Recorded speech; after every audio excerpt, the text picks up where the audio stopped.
Hello, welcome to my talk. My name is Dagny Valgeirsdottir, and I will be talking to you about creativity and entrepreneurship and innovation.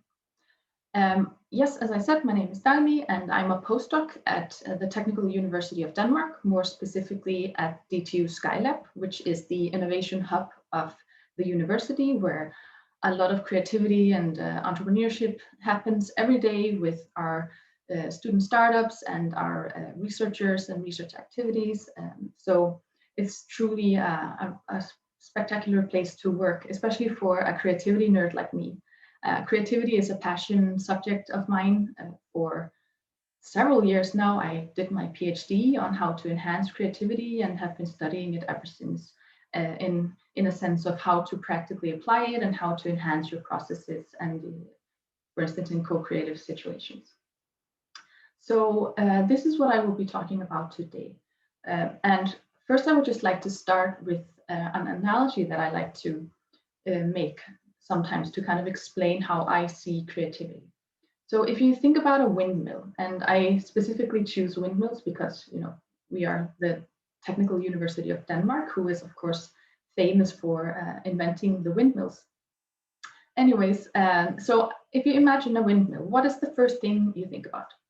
So typically when I kind of ask that question, people name things like green energy, sustainability, electricity, etc. But I see, engineering, I see innovation, I see the critical thinking skills and creativity of the engineers that came up with it. And also, if we kind of take the analogy further, we can also think about, okay, what are the building blocks of a windmill? Well, of course, you need the thinking skills of the engineers and the technical skills of the ones who built the windmills. But you also need all the material. You need the wind turbines, you need the blades, you need stainless steel, and all of those things. But what do you need to make stainless steel? Well, you need all the raw materials. You need chromium, aluminum, etc. So without the raw materials of the stainless steel, you wouldn't be able to build the windmill. So if the windmill is representing innovation, then creativity is representing the raw material, because I see creativity as the raw material of innovation. Without it, nothing would happen. Without creativity, innovation wouldn't happen. So it is a really important skill to have. It's a really important activity. The way I have always studied creativity is from the individual perspective. Of course, there are other ways to view it, for instance, group creativity and organizational creativity, but I will be focusing on the individual here today. So, but what is creativity? Well, creativity is sometimes this term that is clouded by a lot of subjective meanings. People have personal opinions about what creativity is, have strong opinions sometimes, and often it's associated with the arts. Of course, because you need artistic creativity, whereas I work with the practical aspects of creativity. But creativity has a definition, which is that it has to be something novel or original, and it has to be useful or valuable to someone or something or some functions. So it has to have these two elements: novelty and usefulness. So that means that it isn't creativity if it's novel for novelty's sake. It also has to be useful and serve a certain function. It's also a basic human skill. We're all born with a creative potential. It's pre-wired into our brains, meaning that we're all born creative. People sometimes question whether they're creative or not, but everyone is creative. We're all born creative. Of course, we have varying amounts of creative potential. We are not all equally as creative, just as we're not all as equally talented dancers or equally good at math and so on.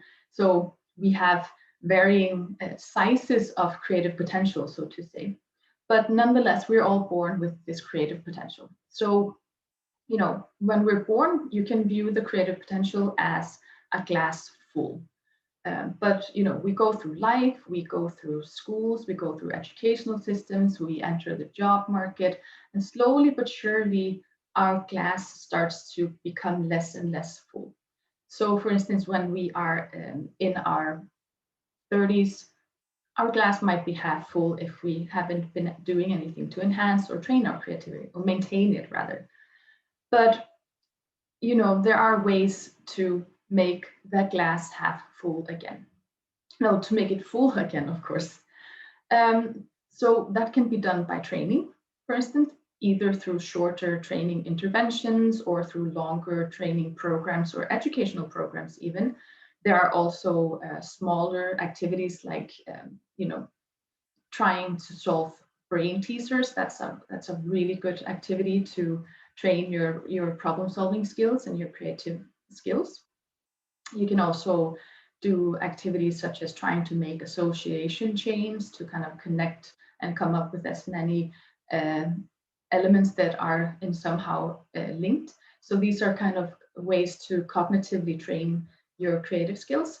But also you can, through a longer time period, train your meta skills. So your critical skills to self-analyze, to really observe your process and try to enhance it yourself by implementing knowledge that you have acquired. So that is the good news. So you can actually, fill your glass up again through certain means. And that is really important because creativity is really a problem-solving skill, as I said. And it's a problem-solving skill in any domain, which is, it's not just for entrepreneurs and people doing innovation, even though we like to think so. But no, it's certainly for everyone. It's for engineers, it's for mathematicians, it's for, entrepreneurs, it's for people in big organizations, it's for everyone. Surgeons need it when they're trying to come up with complex new surgeries that have never been done before. The police needed to be able to solve the riddle and find the bad guy. So it's really a problem-solving skill in any domain. And it's really interesting because the World Economic Forum recently released the list of the top 10 skills that people should try to acquire, or the top 10 skills required from workers in 2025.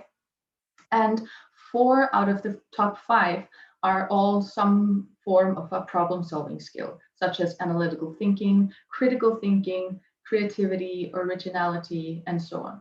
And that's just to emphasize that this is really important, and it can be applied in every domain.